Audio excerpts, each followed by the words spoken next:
A magical season has come to an end for the New York Rangers. Their pursuit of the Stanley Cup over after their Game 6 loss in the Eastern Conference Finals. Ethan Sears from the New York Post was in Florida for Saturday night's 2-1 loss to the Panthers and joins us now, the hardest working man in hockey. Thank you for stopping by.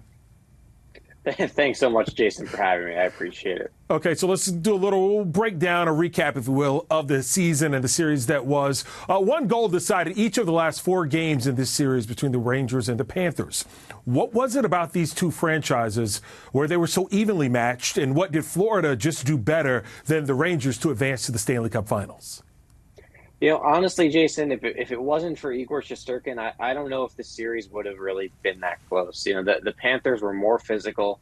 Their penalty kill shut down the Rangers. They were just 1 for 15 on the power play in the series.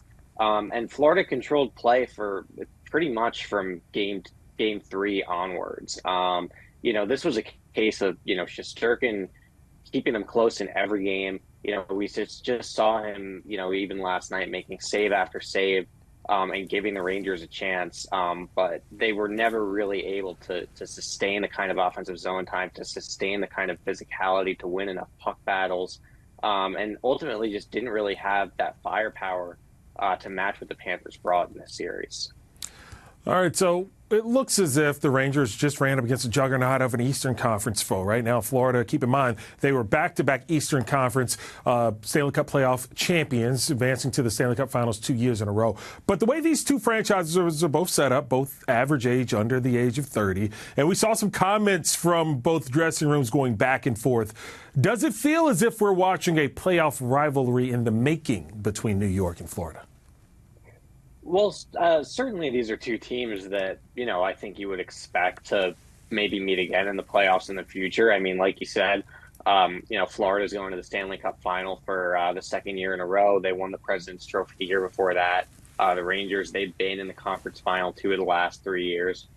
So these are two teams that, both have high expectations. It's certainly a lot of fun when they get together. This series didn't strike me as one where there was, necessarily a lot of hate going back and forth or anything like that. I mean, you saw some scrums, but there wasn't anything really out of the ordinary, on that end. But certainly, I don't think anybody would complain at all if we saw these teams play again in the playoffs. I mean, it was, high entertainment. Like you said, pretty much every game was close. Every game came down to the end.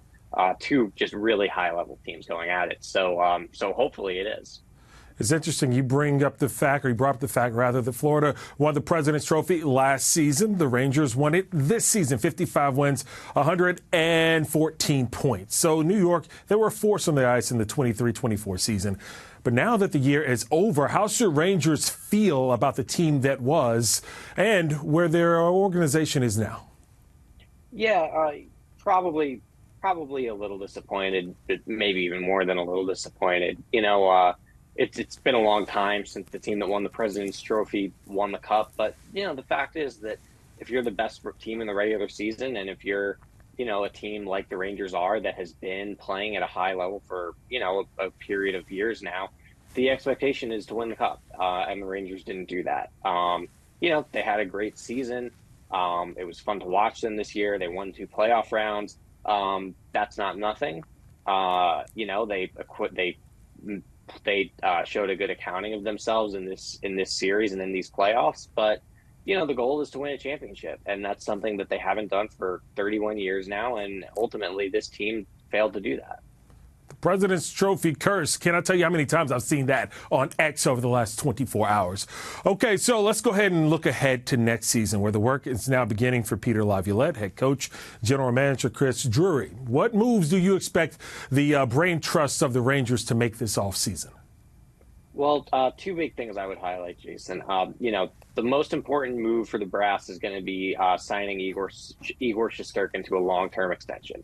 He's going into the last year of his deal. That's somebody who could, set a new market for goaltenders. We all saw during these playoffs how important he is to this team. And a close second place will be trying to find a way to keep Ryan Lindgren. Lindgren going into restricted free agency, so they'll have his rights. But it's probably going to require some maneuvering for them to keep him, just so they can stay under the salary cap. He's making $3 million a year under the deal that just finished.